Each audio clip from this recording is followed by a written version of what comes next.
يا أيها الذين آمنوا كتب عليكم الصيام كما كتب على الذين من قبلكم لعلكم تتقون أياما معدودات فمن كان منكم مريضا أو على سفر فعدة من أيام أخر بسم اللہ الرحمن الرحیم الحمد للہ رب العالمین وصلی اللہ علی محمد وآلہ الطاہرین ولعنۃ اللہ علی اعدائہم اجمعین الی قیام یوم الدین وقال سبحانہ وتعالی یا ایھا الذین آمنوا کتب علیکم الصیام کما کتب علی الذین من قبلکم لعلکم تتقون۔ موضوع گفتگو روزے کے احکام، اور اس وقت جو ہماری گفتگو کا سلسلہ ہے وہ ہے مبطلات صوم، یعنی روزے کو باطل کرنے والی چیزیں۔ اب تک 3 چیزوں کا ذکر ہوا، اور چوتھی چیز کہ جس سے روزہ باطل ہو سکتا ہے وہ ہے کہ اگر کوئی جان بوجھ کر علم رکھتے ہوئے اللہ اور انبیاء علیہم السلام اور ائمہ علیہم السلام اور بنابر احتیاط حضرت فاطمہ زہرا سلام اللہ علیہا کی جانب جھوٹی نسبت دے تو اس کا روزہ باطل ہو جائے گا، اگرچہ وہ فوراً یہی کیوں نہ کہہ دے کہ جو میں نے کہا وہ جھوٹ کہا۔ بس جیسے ہی جو شخص جان بوجھ کر کب کہ جب اسے علم ہو کہ یہ میں غلط کر رہا ہوں، مثال کے طور پہ اپنی بات کو ثابت کرنے کے لیے کہے کہ یہ قرآن میں لکھا ہے، جبکہ وہ یہ جانتا ہے کہ یہ موضوع قرآن میں نہیں ہے، یا یہ کہ کہے کہ یہ رسول اللہ صلی اللہ علیہ وسلم نے کہا، یا یہ کہ یہ ائمہ علیہم السلام یا جناب سیدہ سلام اللہ علیہا نے کہا۔ اب اللہ کی جانب نسبت جو ہے وہ قرآن کے ذریعے بھی دی جا سکتی ہے، اور یہ بھی کہا جا سکتا ہے، کوئی کہے کہ یہ حدیث قدسی میں ہے۔ اب اگر کوئی جانتا ہے کہ یہ حدیث قدسی میں نہیں ہے اور جان بوجھ کر یہ کہے اللہ رسول اور ائمہ علیہم السلام کی جانب نسبت دے، یا یہ کہ اللہ اور اللہ کے انبیاء اور ائمہ، یا یہ کہ اللہ رسول اور معصومین باقی معصومین کی جانب نسبت دے، کب کہ جب اسے معلوم ہو کہ یہ میں جھوٹی نسبت دے رہا ہوں تو اس سے اس کا روزہ باطل ہو جائے گا۔ اب یہ نسبت یا بول کر ہے کہ کوئی شخص اللہ رسول اور ائمہ کی جانب نسبت دے کہ انہوں نے ایسا فرمایا، یا یہ کہ لکھ کر نسبت دے کتاب میں، البتہ کتاب سے مراد ہے کتابت، لکھی ہوئی چیز۔ اور آج کے دور میں کہا جا سکتا ہے کوئی ٹائپ کرے، کوئی کمپیوٹر میں لکھ کے ڈال دے، کسی ویب سائٹ میں لکھ کے ڈال دے، تو جیسے ہی لکھ کے ڈالے گا اس کا روزہ باطل ہو جائے گا، اور یہ جھوٹ جو ہے یہ کہ اس کے لیے حرام ہے، جاریہ رہے، یہ جھوٹ جو اس نے کہا ایک جانب حرام تھا اور دوسری جانب اس کے لیے ہمیشہ کا ایک عذاب رہے گا۔ تو یہاں پر جو ہمارا اصل موضوع ہے وہ یہ کہ اس کا روزہ باطل ہو جائے گا، بس چاہے وہ بولے، چاہے وہ لکھے، اور چاہے وہ ہاتھ کے اشارے سے نسبت دے۔ اب یہ ہاتھ کا اشارہ فرض کریں کہ کہیں پر کوئی سوال کرے کیا یہ رسول اللہ صلی اللہ علیہ وسلم نے فرمایا ہے، اور آپ کو پتہ ہے کہ نہیں فرمایا، اور آپ سے وہ سوال کر رہا ہے کہ اگر کہا ہے تو اس نمبر پر یس لکھ دیں، تو آپ نے جیسے یس لکھا باطل ہو جائے گا آپ کا روزہ۔ یا یہ کہ انٹرنیٹ پہ آپشن ہے اس کو آپ کلک کر دیں جاننے کے باوجود بھی، تو جیسے آپ کلک کریں گے آپ کا روزہ باطل ہو جائے گا۔ یا یہ کہ کوئی کہہ رہا ہے کہ کیا ایسا کہا ہے رسول اللہ صلی اللہ علیہ وسلم نے، اور آپ کو پتہ ہے کہ نہیں کہا، اور آپ چہرے سے اشارہ کریں یا آنکھ سے اشارہ کریں یا ہاتھ سے اشارہ کریں یا ایک ٹک مارک لگا دیں، کسی بھی طریقے سے اللہ، انبیاء اور باقی معصومین کی جانب نسبت دی جائے جھوٹی تو روزہ باطل ہو جائے گا، چاہے فوراً توبہ کر لے اور استغفار کر لے، روزہ باطل ہو جائے گا۔ تو یہ تو ہو گیا پہلا مرحلہ۔ آیا ضروری ہے کہ جو نسبت دی جائے اس کا یقین ہو؟ کتابوں میں ہزاروں روایات ہیں، کیا پہلے ہم تحقیق کریں؟ تو یہاں پر جواب یہ ہے کہ جس کتاب میں لکھا ہے اس کی نسبت دے دیں۔ مثال کے طور پہ ہر آدمی ہر کتاب کے بارے میں اور ہر روایت کے بارے میں اور ہر راوی کے بارے میں تحقیق نہیں کر سکتا. تو کیا کہے وہ کہے کہ فلانی کتاب میں لکھا ہے کہ امام جعفر صادق علیہ الصلوۃ والسلام نے یہ فرمایا، یا یہ کہے کہ یہ قول منسوب ہے اور اس کا ذکر ہے فلانی کتاب میں. اب اگر کوئی ایسا کہتا ہے تو یہ کوئی حرج نہیں ہے، کیونکہ ہر روایت کے بارے میں جب بھی انسان گفتگو کرے تو اس کی تحقیق کر چکا ہو، تو ہزاروں لاکھوں روایتوں کے بارے میں تحقیق نہیں ہو سکتی. اگر کوئی شخص اپنے عقیدے کے مطابق، عقیدے سے کیا مراد، یعنی اس سے یہ علم تھا کہ یہ بات قرآن میں ہے یا یہ کہ اللہ سبحانہ و تعالیٰ نے کہی ہے، یا قرآن میں یا حدیث قدسی میں. البتہ حدیث کی نسبت نبی سے بھی دی جا سکتی ہے اور معصوم سے باقی، اور اللہ سے بھی، کیونکہ حدیث قدسی کیا ہے کہ فرض کریں کسی روایت میں ہے کہ اللہ سبحانہ و تعالیٰ یہ ارشاد فرماتا ہے. اب یہ جملہ کہاں ہے؟ قرآن میں نہیں ہے. یہ جملہ کہاں ہے؟ روایت میں ہے. اب اسے کہا جائے گا یہ روایت ہے. کس سے نقل ہوئی؟ فرض کریں رسول اللہ صلی اللہ علیہ وسلم سے. لیکن اس جملے کے بارے میں کہ اللہ سبحانہ و تعالیٰ نے ارشاد فرمایا، تو جو کچھ فرمایا ہے اسے کہا جائے گا کہ یہ حدیث قدسی ہے. تو اب اگر کسی نے اپنے علم کے اور یقین کے ساتھ ساتھ یہ کہا کہ اللہ سبحانہ و تعالیٰ نے ارشاد فرمایا، یا یہ کہ رسول اللہ صلی اللہ علیہ وسلم نے یہ ارشاد فرمایا، یا یہ کہ ائمہ کی جانب نسبت دے، اور بعد میں اسے معلوم ہو کہ یہ غلط تھا، تو اب اس پر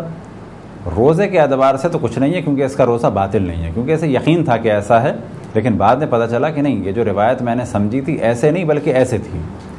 میں یہ سمجھ رہا تھا کہ یہاں پر کہا ہے کہ ایسا کرو، لیکن روایت میں لکھا تھا ایسا نہ کرو، میں غلط سمجھا، تو اس کا روزہ تو باطل نہیں ہے، کیونکہ اس نے علم رکھنے کے بعد اپنے ارادے اختیار سے جھوٹ نہیں بولا، بلکہ اسے علم تھا کہ یہ روایت اس طریقے سے، بعد میں پتہ چلا کہ اس طریقے سے نہیں ہے، دوسرے طریقے سے. ہاں، ایک اس کی ذمہ داری ہے کہ اب اس کو کلیئر کرے کہ جہاں پر بیان کیا تھا، اگر بیان کر سکتا ہے، کلیئر کر سکتا ہے کہ یہ جو میں نے کہا تھا یہ صحیح نہیں ہے، صحیح روایت یہ ہے. اب یہ بات اس نے کسی ایسی جگہ پر کہی کہ دوبارہ وہاں جا کر کہہ سکتا ہے، تو اس پہ لازم ہے جا کر کہے. اور اگر کسی بس میں تھا، ٹرین میں تھا، کسی سے کہا کہ یہ ایک روایت ہے اور اس میں یہ نقل ہوا ہے، اور 2 سال بعد اسے پتہ چلا کہ نہیں، وہ جو میں نے روایت بتائی تھی وہ غلط تھی، ایسے نہیں ایسے تھی، تو اب اس پر لازم نہیں ہے کہ اشتہار دے اور بتائے کہ میں 2 سال پہلے فلانی ٹرین میں بیٹھا تھا اور کراچی سے وہاں کا سفر تھا، یا یہ کہ انڈیا میں یہاں سے وہاں کا سفر تھا، یا یورپ سے امریکہ جاتے میں فلانے جہاز میں بیٹھا تھا، تو میں یہ اطلاع دینا چاہتا ہوں کہ روایت غلط ہے، یہ اس پر واجب نہیں ہے. اب یہاں پر ایک دوسری طریقے سے سوال کیا جائے کہ اگر کوئی شخص، یہاں پر کیا تھا کہ ہم جانتے ہیں کہ یہ قول اللہ کا ہے اور ہم نے بیان کیا، بعد میں پتہ چلا کہ یہ قول اللہ کا نہیں ہے، تو روزہ باطل نہیں ہے. اب سوال یہ پیدا ہوتا ہے کہ اگر کوئی شخص جانتے ہوئے کہ یہ اللہ یا رسول کا قول نہیں ہے، فرض کریں وہ اپنے پاس سے جھوٹ بول رہا ہے، اور جھوٹ بول دے، جھوٹی نسبت دے دے، اور بعد میں پتہ چلے کہ بھئی یہ تو واقعاً روایت ہے اس موضوع کی، تو کیا اس کا روزہ باطل ہے؟ تو یہاں پر امام خمینی فرماتے ہیں کہ اس کا روزہ باطل نہیں ہے، لیکن آغا خوئی، آغا سیستانی، آغا وحید خراسانی اور دیگر صفحہ اول کے مراجع فرماتے ہیں کہ اس کا روزہ باطل ہے. اسی طرح سے آغا گلپائگانی کی بھی یہی رائے تھی کہ اس کا روزہ باطل ہے. اور جب اس نے یہ جھوٹ بولا، باوجود یہ کہ یہ اس کے حساب سے جھوٹ تھا لیکن یہ جھوٹ نہیں تھا، اس وقت سے لے کے مغرب تک یہ کھائے پیے نہیں، کوئی ایسا کام نہ کرے کہ اس سے روزہ جس سے باطل ہوتا ہو، اور اس دن اپنا پورا روزہ مکمل کرے اور بعد میں ایک دن کی قضا بھی کرے. اگر کوئی اللہ اور رسول اور ائمہ کی جانب جھوٹی نسبت دے اور ہم اسے نقل کریں، البتہ کس اعتبار سے نقل کریں، یہ بھی 2 صورتوں سے ہو سکتا ہے. یا اس طریقے سے نقل کریں کہ اللہ اور رسول اللہ یہ فرماتے ہیں اور ہمیں پتہ ہے کہ یہ جھوٹ ہے. اگر اس طریقے سے نقل کیا ہے تو ہمارا روزہ بھی باطل ہو جائے گا. لیکن اگر ہم نے نقل کیا ہے اس طریقے سے کہ دیکھو اس نے جھوٹ بولا اور یہ داستان بنائی، اس نے جھوٹ بولا، اللہ کی جانب یہ نسبت دی، تو اس قول کو نقل کرنے سے روزہ باطل نہیں ہوگا۔ آج ہم نے اللہ، رسول اور ائمہ کی جانب جھوٹ بول دیا، ایک جھوٹی نسبت دے دی،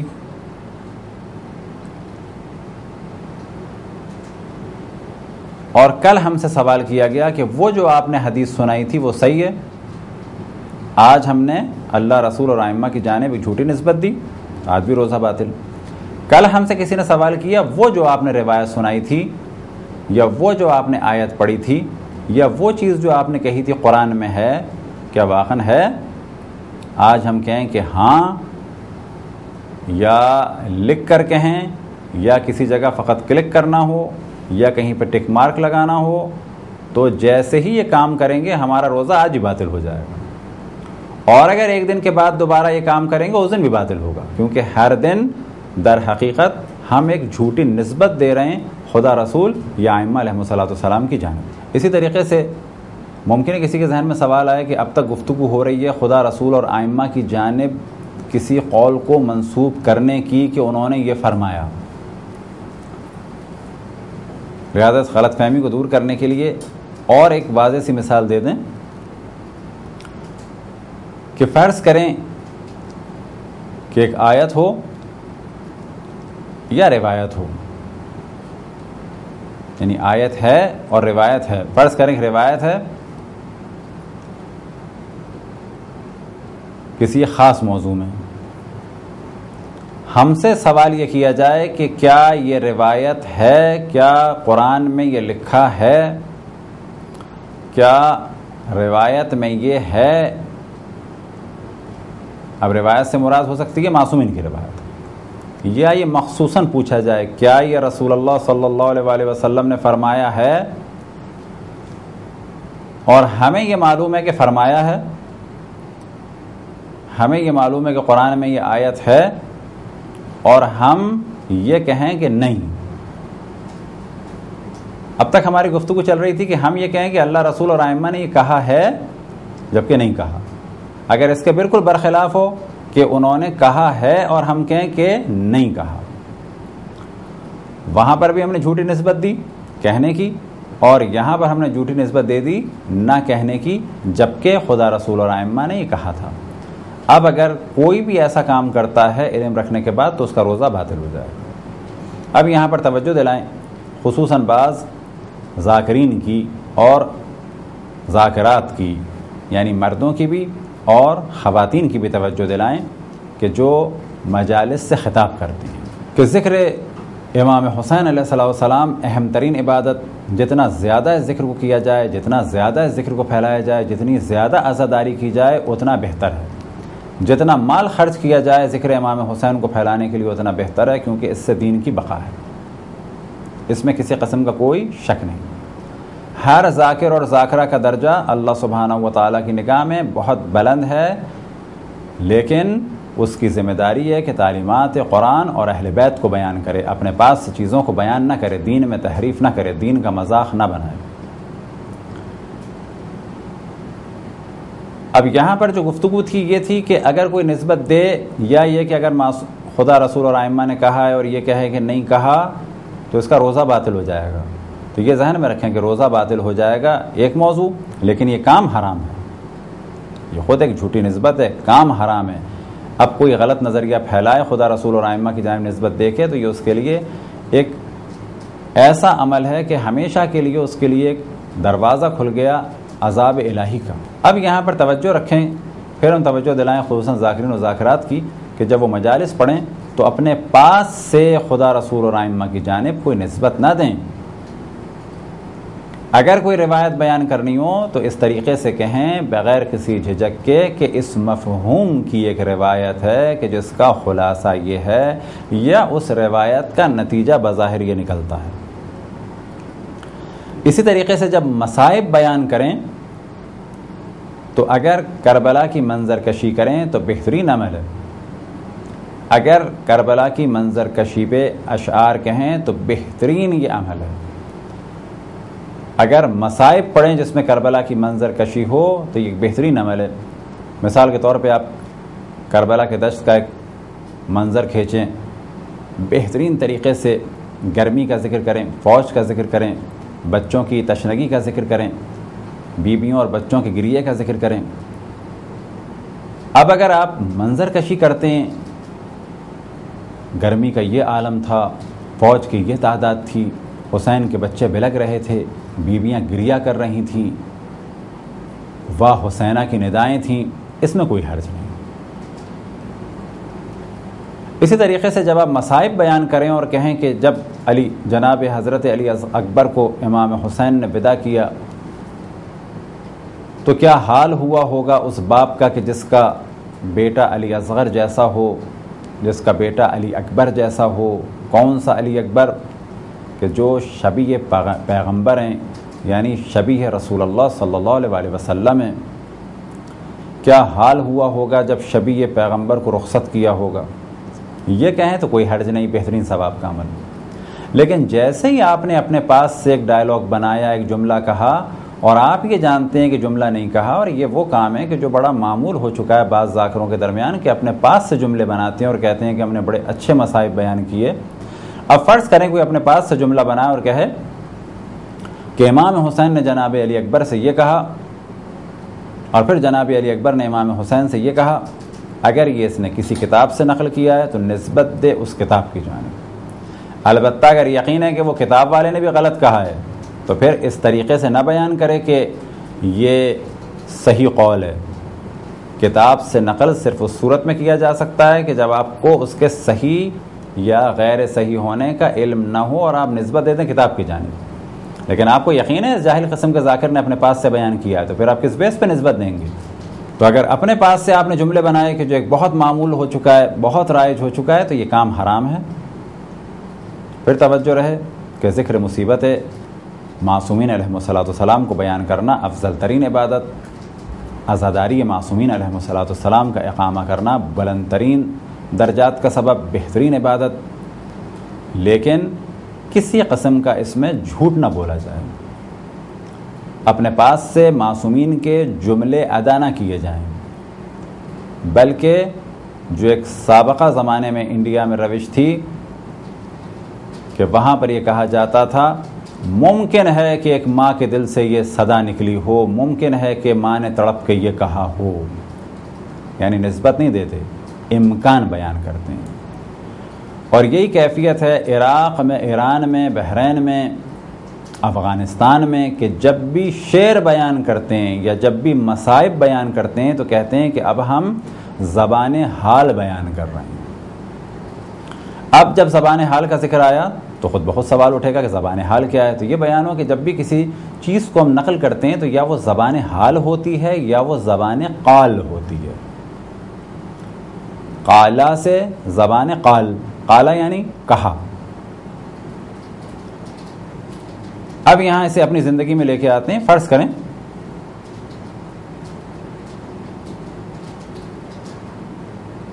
کہ آپ اپنے دوست کو سی آف کرنے کے لیے گئے، اس کی ماں نے اسے گلے لگایا، گریہ کیا اور مختلف جملے کہے۔ اب آپ سے کوئی سوال کرتا ہے کہ ماں نے کیا جملے کہے؟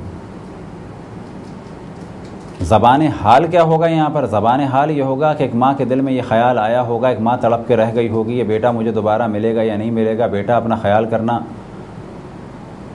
یہ آپ کہہ سکتے ہیں زبان حال کے طور پر۔ کوئی آپ سے پوچھے ماں نے کیا کہا تو کہا ہوگا یہ کہا ہوگا، اور ماں تڑپ رہی ہوگی، ماں کے دل میں یہ خیال آیا ہوگا کہ یہ مجھے دوبارہ ملے گا کہ نہیں ملے گا، میں اسے دیکھوں گی نہیں دیکھوں گی، میری حالت خراب ہے، یہ دوبارہ پہنچے گا کہ نہیں پہنچے گا۔ اب تم ایسی جگہ جا رہے ہو کہ جہاں پہ تمہارا کوئی خیال کرنے والا نہیں ہے، تمہیں کون کھانا کھلائے گا، تمہیں کون پانی پلائے گا، کون تمہاری خواہشات کو پورا کرے گا؟ تو یہ تو ہو گیا زبان حال۔ اب اگر آپ اسی زبان حال کو یہ کہیں کہ جی ان کی والدہ نے کہا تھا کہ تم جا رہے ہو تمہیں کون کھانا کھلائے گا،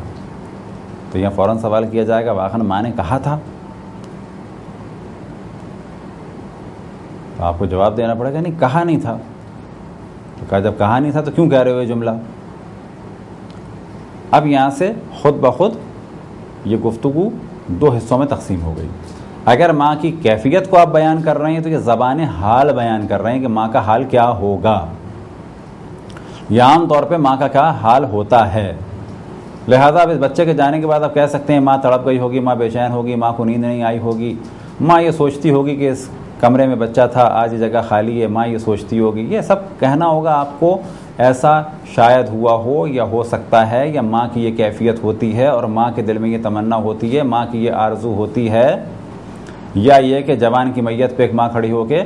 اس کے دل میں آیا ہوگا کہ یہ تمہارے صحرے کی عمر تھی, اس کے دل میں آیا ہوگا اے کاش میں تمہاری نسل دیکھتی, اس کے دل میں آیا ہوگا اے کاش میں تمہاری شادی میں شریک ہوتی. یہ زبان حال ہے. زبان قال کیا ہے کہ جب آپ نسبت دیں, مثال کے طور پہ آپ سے کہ پوچھے اس کی ماں نے کیا کہا تھا, آپ کیوں اس کی ماں نے کہا تھا کہ جاتے ہی مجھے فون کرنا, یہ کہا تھا. اور کیا کہا تھا, مجھے بلانے کی کوشش کرنا. اور کیا کہا تھا, آپ کے اور میں نے کچھ نہیں سنا. تو ان دو جملوں کے لیے کہا جائے گا یہ زبان قال ہیں, یعنی جو کچھ ماں نے کہا وہ یہ کہا. باقی جو آپ نے کیفیات بیان کی وہ حال بیان کیا کہ ایک ماں اپنے بیٹے کو رخصت کرے تو اس پر کیا کیا کیفیات طاری ہو سکتی ہیں. تو مصائب بیان کرتے وقت ہر ذاکر اور ذاکرہ کی ذمہ داری ہے کہ وہ واضح کرے, ہر شاعر کی ذمہ داری ہے کہ واضح کرے کہ یہ اپنا تخیل بیان کر رہا ہے, زبان حال بیان کر رہا ہے, یا زبان قال بیان کر رہا ہے. اسی طریقے سے سننے والوں میں اتنا شعور ہونا چاہیے کہ جب شاعر شعر بیان کرے تو وہ اس کو حدیث یا روایت نہ سمجھے, بعد میں اس کو حدیث یا روایت کی صورت نہ دی جائے, بلکہ کہا جائے کہ یہ شاعر کا تخیل ہے. یا اس طریقے سے کہا جائے کہ روانگی حضرت علی اکبر علیہ السلام کے وقت کیا کیفیت ہوگی اس ذاکر نے اپنے الفاظ میں بیان کی, لیکن نہ نسبت دے حضرت علی اکبر کی جانب, نہ نسبت دے حضرت ام لیلہ کی جانب, نہ نسبت دے امام حسین کی جانب, بلکہ اس طریقے سے بیان کرے کہ ایک جوان جب جا رہا ہو تو بیٹے پر کیا گزری ہوگی,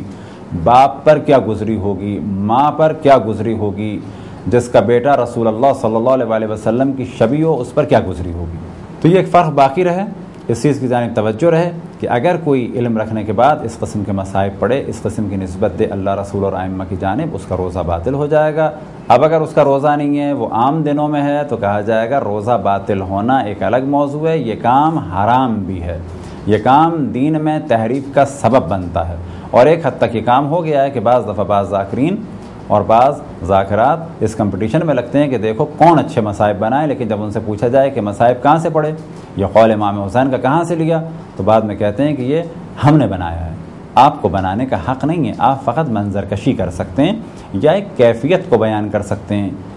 یہ ایک مختصر سی گفتگو تھی مبطلات صوم میں سے چوتھے نمبر پر, یعنی خدا اور انبیاء اور بعد میں اگلے مرحلے میں ائمہ علیہم السلام اور حضرت فاطمہ زہرا سلام اللہ علیہا کی جانب جھوٹی نسبت دینے سے روزہ باطل ہو جاتا ہے. خداوند تبارک و تعالیٰ سے دعا ہے کہ بحق محمد و آل محمد ہمیں اپنے رسول, اپنی حجتوں, خصوصاً امام زمان علیہ السلام کی معرفت اور اطاعت کی توفیق عطا فرمائے. وصلی اللہ علی محمد و آلہ الطاہرین.